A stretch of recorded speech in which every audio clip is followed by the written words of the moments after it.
فأنا ناصح لإخواني بالصدع بالحق تبيض وجوههم. السكوت في مسألة الحزبية يضرها، فاصدع بما تؤمر وأعرض عن المشركين. سلامي على دماج ورجالها والشيخ يحيى ودار العلم يا سعد بانيها. اللهم صل على محمد عبدك ورسولك وعلى آله وأصحابه ajma'in amma ba'd. Kita bersyukur pada Allah Subhanahu wa taala karena masih memberikan kita kesempatan untuk bernafas dan menjalankan berbagai jenis peribadatan untuk memupuk bekal di hari akhirat nanti.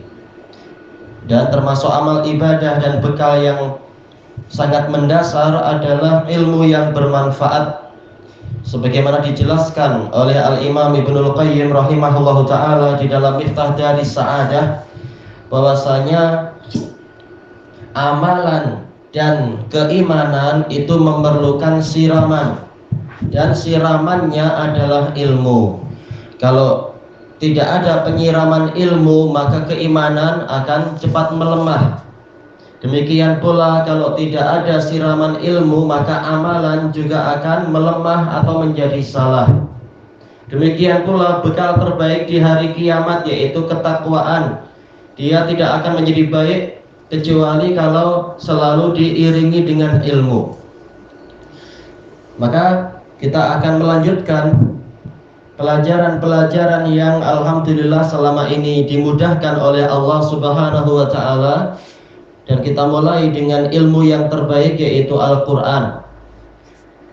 Kita sampai kepada pembacaan ayat yang ke 136 dari surat Al-Baqarah, yang mana Allah Subhanahu wa taala berfirman, Qulu amanna billahi wa ma unzila ilaina wa ma unzila ila Ibrahim wa Ismaila wa Ishaqa wa Yaquba wal asbata wa ma utiya Musa wa Isa wa ma utiya an-nabiyyuna min rabbihim la nufarriqu baina ahadin minhum wa nahnu lahu muslimun. Allah berfirman kepada keseluruhan umat manusia yang mau jadi mukminin, yang tidak mau sudah tegak hujjah. Katakanlah oleh kalian, wahai seluruh umat manusia, kami beriman kepada Allah dan kepada apa yang diturunkan kepada kami. Walaupun secara khususnya yang diajak bicara adalah kaum mukminin untuk mengucapkan kalimat ini. Dan kepada apa saja yang diturunkan kepada kami. Kami juga beriman kepada apa saja yang diturunkan kepada Ibrahim, Ismail, Ishak, dan Yakub, juga al-asbat, yaitu nabi-nabi Bani Israel. Dan kami beriman kepada apa yang diberikan kepada Musa dan Isa. Dan juga kami beriman kepada apa saja yang diturunkan kepada, yang diberikan kepada para nabi dari Rabb mereka. Karena yang datang dari Allah itu pasti kebenaran. Al-haqqu min rabbik, kebenaran adalah datang dari Rabbmu. Jadi semuanya adalah kebenaran. Tapi bukan berarti agama-agama yang ada sekarang adalah kebenaran, karena sudah banyak dipesongkan dan dirusak. Maka yang benar tinggal satu saja. Tetapi apa yang datang dari Allah, yang masih asli dari Allah, itu adalah kebenaran. La nufarriqu baina ahadin minhum. Kami tidak membeza-bezakan, tidak memecah belah di antara seorang pun dari para nabi tadi. Semua nabi mendatangkan kebenaran. Cuma kenyataannya orang yang menyatakan ikut Nabi Fulan belum tentu dia memang betul-betul ikut Nabi Fulan. Wa nahnu lahu muslimun, dan kami hanya berislam kepada Allah, yaitu Islamnya kami adalah menyembah Allah, bukan menyembah yang lain-lain. Islamnya kami adalah tunduk patuh kepada peraturan dari Allah. Inilah makna lahu muslimun, al-islamu lillah, tunduk patuh kepada Allah. Tayyib. Kata Imam Ibnu Katsir rahimahullah, tayyib. Berarti sebelum masuk sini kita baca kesimpulan-kesimpulan bagus yang disebutkan oleh Imam As-Sa'di rahimahullah. Imam As-Sa'di rahimahullah setelah menyebutkan ayat ini, beliau mengatakan ayat yang mulia ini telah mencakupi seluruh apa yang wajib untuk diimani. Dan ketahuilah bahwasanya keimanan yang mana dia itu adalah pembenaran hati yang sempurna kepada prinsip-prinsip tadi, prinsip-prinsip yang disebutkan dan diisyaratkan di dalam ayat ini. Dan pengakuannya. Jadi keimanan adalah tasdiq ma'al iqrar, sebagaimana kata Syekhul Islam juga dalam Al-Imanul Awsat. Keimanan adalah pembenaran hati yang sempurna kepada prinsip-prinsip tadi dan pengakuannya yang mengandungi amalan-amalan hati dan amalan-amalan anggota badan. Masuk di dalamnya tentunya apa? Amalan lidah. Dan keimanan itu dengan sudut pandang ini masuk ke dalamnya adalah Islam itu sendiri. Karena Islam berisi amalan dan seluruh amalan itu adalah cabang dari iman. Dan masuk juga di dalam keimanan ini tadi adalah amal-amal soleh semuanya. Ya, semua rukun Islam, rukun iman, rukun ihsan masuk di situ. Demikian pula cabang-cabang keimanan yang berjumlah 70 sekian itu juga masuk di sini. Maka semua amalan soleh itu bagian dari iman dan salah satu dari jejak-jejak keimanan. Kalau imannya baik, pasti akan nampak dari ucapannya, nampak dari amalannya, dan seterusnya. Maka tatkala keimanan itu disebutkan secara mutlak, masuklah ke dalamnya apa saja yang kita sebutkan tadi, kata beliau. Demikian pula Islam, apabila disebutkan secara mutlak, masuklah ke dalamnya keimanan. Karena tidak mungkin seorang muslim dalam keadaan tidak punya iman, dan tidak mungkin seorang mukmin dalam keadaan dia bukan muslim. Itu tidak mungkin. Karena yang selain muslim adalah kafir. Kafir lawannya adalah mukmin. Maka apabila kedua kalimat, kedua istilah ini digabungkan, Islam dan iman, bukan maka berarti ya, kemudian apabila kedua istilah ini digabungkan, maka keimanan itu adalah sebuah nama atau sebuah istilah untuk apa saja yang ada di dalam hati, berupa pengakuan dan pembenaran. Sedangkan Islam adalah sebuah nama atau istilah untuk amal-amal yang zahir. Demikian pula apabila digabungkan antara iman dan amal soleh. Iman ini berarti apa? Amalan hati. Amal soleh adalah amalan yang nampak, yang zahir.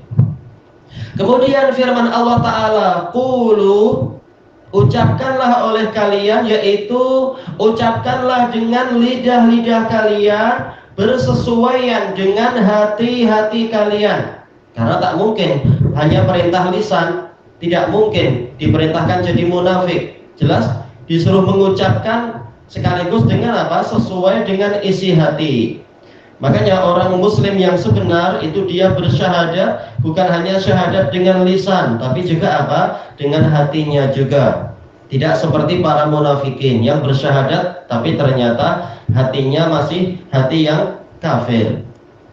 Maka perintah yang disebutkan dalam ayat ini adalah perintah untuk jadi orang yang jujur. Hati dan lidahnya itu sama, di atas kebenaran, di atas tauhid. Kata beliau, dan ini adalah ucapan yang sempurna, yang akan menghasilkan, mutaratib artinya menghasilkan atau mengakibatkan, akan menghasilkan pahala dan ganjaran, bukan hanya ucapan lidah. Maka sebagaimana ucapan dengan lidah tanpa keyakinan hati merupakan kemunafikan dan kekufuran, Demikian pula ucapan yang kosong dari amalan, yaitu amalan hati, dia tidak memiliki pengaruh, tidak memiliki kesan, dan dia sedikit faedahnya. Baik. Dan ini adalah apa? Ucapan yang bagus. Jadi semuanya memang wajib untuk dipenuhi. Amalan hati, amalan lisan, dan amalan anggota badan diwajibkan untuk sesuai. Kalau tidak akan timbul kecacatan. Kemudian beliau mengatakan, walaupun seorang hamba itu akan mendapatkan pahala apabila ucapannya itu baik disertai dengan asal iman. Baik, dia punya asal keimanan, walaupun dia orang jahat, kalau dia berzikir tetap ada pahala, tetap yujar mendapatkan pahala. Tetapi apa? Tetapi banyak kecacatan tentunya. Yang terbaik adalah asal imannya ada, zikirnya itu juga disertai dengan amalan yang membuktikan benarnya akidah dia dan seterusnya. Baik. Akan tetapi ada perbedaan antara ucapan semata-mata dengan ucapan yang diiringi dengan amalan hati. Ya, tentunya pahalanya lain. Seperti yang disebutkan oleh Al-Imam An-Nawawi rahimahullah dalam syarah Sahih Muslim. Zikir itu kalau sekedar dengan lisan itu pun pahalanya banyak karena dalil-dalil menunjukkan itu. La yazalu lisanuka rataban min dzikrillah. Amalan yang diwasiatkan oleh Nabi adalah hendaknya lidahmu senantiasa basah dengan mengingat Allah. Zikir bukan hanya di 10 hari pertama Dzulhijjah, bukan hanya hari tasyrik saja, tapi juga sepanjang hayat senantiasa berzikir. Kita berjalan berzikir, kita naik kereta berzikir, kita bekerja ini itu sambil berzikir. Ini pahalanya besar. Demikian pula hadis terakhir dalam Sahihul Bukhari, kalimatani khafifatani 'alal lisan saqilatani fil mizan habibatani ilar rahman. Ada dua kalimat yang ringan di lidah, berat di timbangan, dicintai oleh Ar-Rahman. Subhanallahi wa bihamdi subhanallahil azim. Ini menunjukkan amalan lidah saja itu pun pahalanya besar kalau orangnya adalah orang muslim, tentunya orang yang masih punya iman. Tetapi yang lebih baik lagi kata Imam Nawawi adalah jika yang berzikir bukan hanya lidahnya, hatinya juga ikut berzikir. Ketika mengucapkan subhanallah, maka hatinya juga disertai dengan apa? Meyakini dan menghadirkan perasaan bahwasanya memang Allah itu maha suci, suci dari segala kekurangan dan seterusnya. Baik, makanya yang disebutkan oleh Imam As-Sa'di di sini adalah kesimpulan yang bagus. Seorang hamba akan mendapatkan pahala apabila ucapannya baik dan disertai dengan dasar keimanan. Tetapi ada perbedaan antara ucapan semata dengan ucapan yang diiringi dengan amalan hati. Baik. Dan di dalam firman Allah Ta'ala, qulu, ucapkanlah oleh kalian. Oh, sepertinya anak salah ya. Ini sudah pernah kita lewati kan? Sudah. Cuma belum selesai. Belum. Oh iya. Agak cuti lama jadi lupa.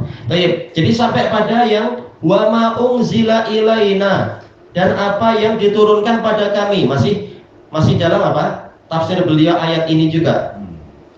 Baik, kami beriman kepada apa yang diturunkan kepada kami. Iya ini.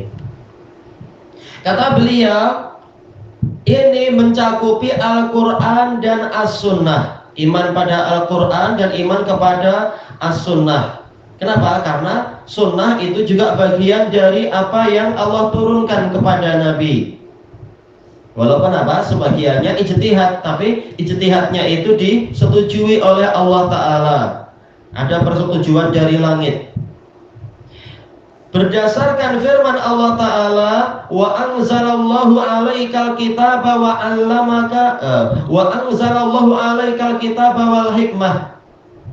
Dan Allah menurunkan kepadamu Al-Quran dan Al-Hikmah. Yang disebutkan dalam ayat ini ya, yang beliau sebutkan di sini.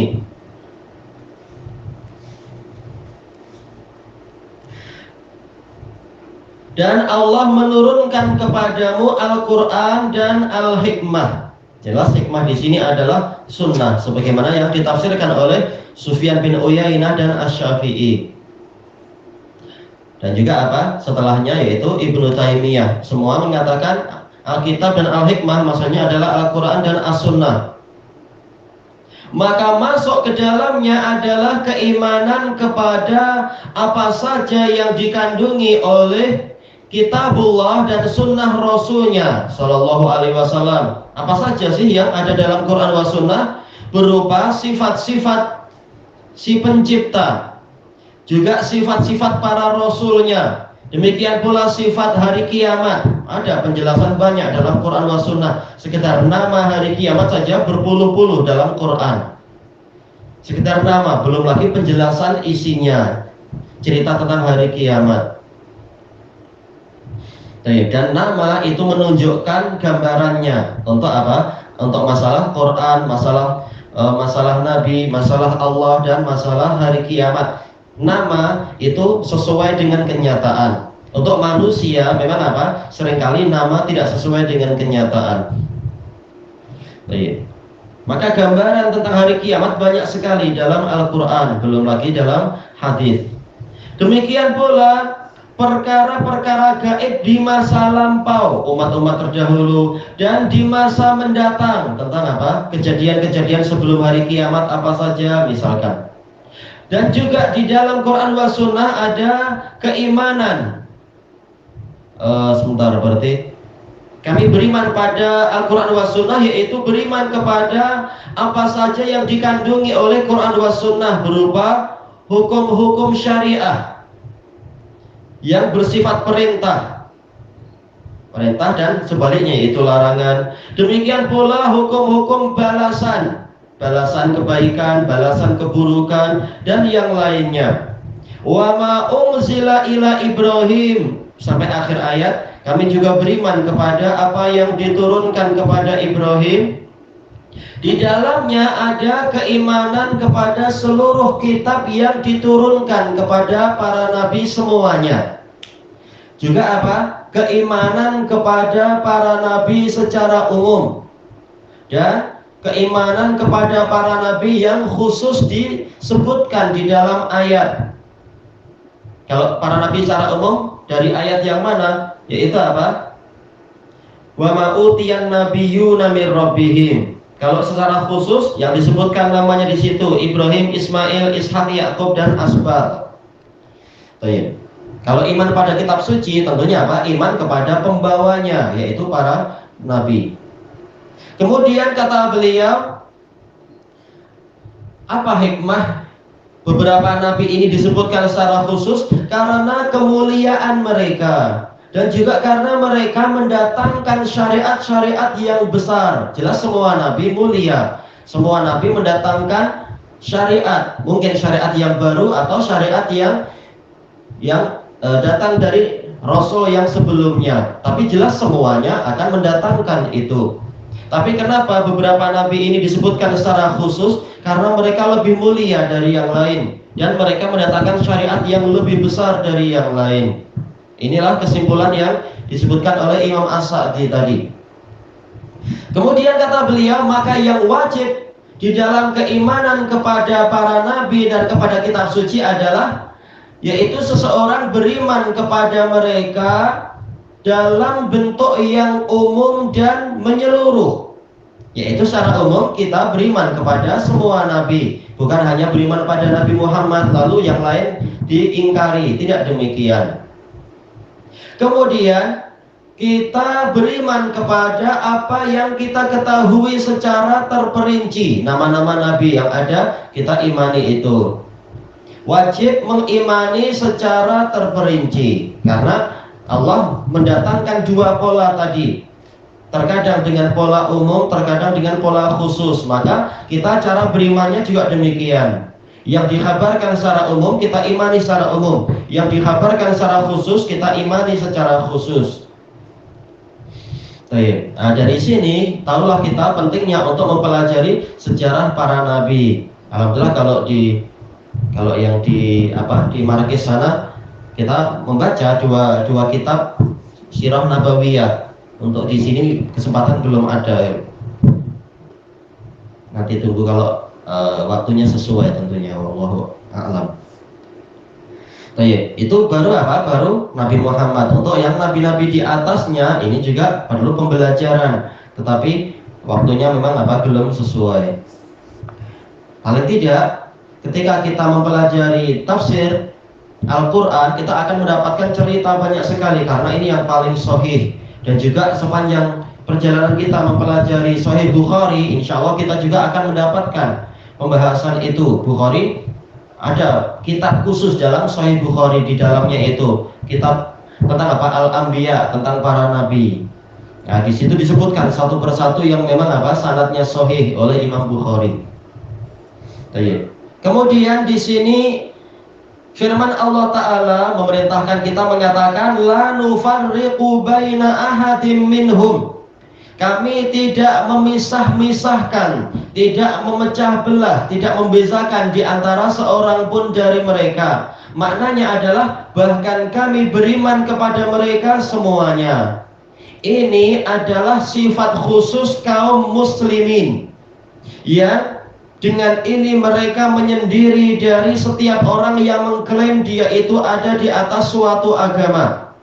Orang Yahudi dan Nasrani, demikian pula para penyembah bintang dan lain-lain, walaupun mereka juga menyatakan mereka mukmin, mereka tak mau dikatakan sebagai orang kafir. Lalu mereka memaksakan pemerintah muslimin untuk memaksa rakyatnya jangan bilang orang lain kafir.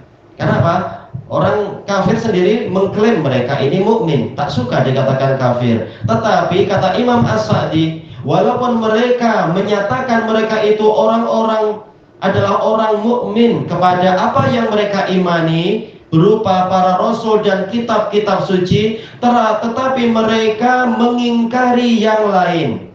Mereka memisah-misahkan di antara para rasul dan kitab suci. Sebagiannya mereka imani, sebagiannya mereka ingkari. Kalau kaum muslimin tidak demikian. Baik.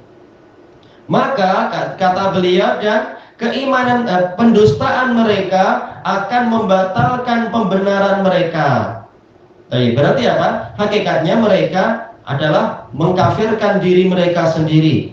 Kenapa? Kalau mereka seperti disebutkan oleh Ibnul Qayyim juga, orang Yahudi mengatakan kami beriman kepada Musa dan Taurat, kami mengingkari yang lain. Baik. Padahal dalam Taurat dan dalam ajaran Musa ada perintah untuk beriman kepada seluruh nabi dan seluruh kitab suci. Tatkala mereka tidak mau ikut isi Taurat dan ajaran Musa, hakikatnya mereka mengkafirkan diri mereka sendiri, orang-orang Yahudi. Demikian pula orang-orang Nasrani, dan ini juga disebutkan oleh Syekhul Islam dalam kitab beliau Al-Jawabus Shahih liman badala dinal masih. Orang Nasrani mereka mengatakan kami beriman pada Isa, pada Yesus. Kami tidak beriman kepada nabinya Yahudi dan kitab suci Yahudi. Kami tidak beriman kepada nabinya orang Islam dan kitab sucinya orang Islam. Padahal dalam ajaran Isa dan Injil sendiri ada kabar gembira tentang kedatangan nabi yang wajib mereka imani, yaitu Ahmad, dan juga kewajiban iman pada nabi-nabi yang lain. Berarti kalau mereka tidak ikut isi Injil dan tidak ikut ajaran Nabi Isa tadi, hakikatnya mereka mengkafirkan diri mereka sendiri. Inilah makna dari ucapan Imam As-Sa'di di sini. Pendustaan mereka terhadap nabi-nabi yang lain dan kitab suci yang lain itu membatalkan pembenaran mereka terhadap nabi mereka dan kitab suci mereka sendiri. Alasannya apa? Kata Imam As-Sa'di, karena Rasul yang mana orang-orang tadi menyatakan bahwasanya mereka beriman pada Rasul ini sendiri membenarkan seluruh Rasul. Dan secara khusus Rasul ini membenarkan Nabi Muhammad SAW. Karena memang ada setiap ajaran Nabi yang datang dari Allah pasti ada perintah untuk beriman pada Nabi Muhammad. Sebagaimana itu akan kita lewati dalam tafsir akhir-akhir dari surat Ali Imran. Maka apabila mereka mendustakan Muhammad SAW, berarti mereka mendustakan Rasul mereka sendiri. Kenapa? Karena Rasul mereka mengkabarkan tentang Nabi Muhammad. Berarti perbuatan mereka ini adalah kekufuran terhadap Rasul mereka sendiri. Dan di dalam firman Allah Ta'ala, wa ma utiyan nabiyyuna min rabbihim, beriman kepada apa saja yang diberikan kepada para nabi-nabi dari Rabb mereka. Di sini ada dalil, ada penunjukan bahwasanya pemberian yang bersifat agama ini adalah pemberian yang hakiki, yang akan bersambung dengan kebahagiaan dunia dan akhirat. Baik, pemberian Allah banyak, berupa udara, makanan, minuman, tempat tinggal, pakaian, buah-buahan, dan yang lain-lain, kendaraan. Pemberian Allah banyak, tetapi pemberian berupa agama yang benar, inilah pemberian yang hakiki, yang akan bersambung dengan seluruh kebahagiaan di dunia dan di akhirat. Kalau agama tidak didapatkan, agama yang benar tidak diperolehi, maka orang ini akan sengsara di dunia dan sengsara di akhirat. Makanya orang-orang kafir tatkala mereka tidak mendapatkan ini, banyak dari mereka yang bunuh diri, banyak dari mereka yang masuk rumah sakit bahagia atau rumah sakit apa istilahnya itu, dan seterusnya. Tapi ada orang Islam yang bunuh diri, berarti apa? Dia tidak mendapatkan agama yang betul. Jelas dia sudah muslim, tapi pendedahannya, pendidikan yang dia dapatkan tentang agama ini, pendidikan yang sangat lemah. Akibatnya dia tidak punya hubungan kuat dengan Allah Ta'ala. Akhirnya putus asa dari rahmat Allah, akhirnya bunuh diri. Berarti apa? Benarlah kata Imam As-Sa'di di sini, tafsir dari ayat tadi, pemberian berupa agama yang benar, inilah pemberian yang hakiki. Orangnya akan selalu bahagia dan beruntung dalam situasi apapun. Baik, Allah tidak memerintahkan kepada kita untuk beriman kepada apa yang diberikan kepada para nabi berupa kekuasaan, harta, dan lain-lain. Tetapi Allah memerintahkan kita untuk beriman kepada apa yang diberikan pada mereka berupa kitab-kitab dan syariat-syariat. Kata Imam As-Sa'di, dan di dalamnya juga ada penjelasan bahwasanya para nabi itu mereka adalah para penyampai dari Allah. Mereka tidak membuat ajaran sendiri, mereka sekedar penyampai. Dan mereka adalah perantara antara Allah dan para makhluknya di dalam penyampaian agama Allah. Para nabi tidak punya urusan sedikit pun, yaitu apa? Untuk mengatur takdir para hamba. Inilah makna makna ucapan beliau, laisa lahu minal amri syai'. Sebagaimana ini juga akan dibahas di dalam surat Ali Imran. Insyaallah kalau umur kita panjang kita akan sampai ke situ. Ilahuna wallahu a'lam.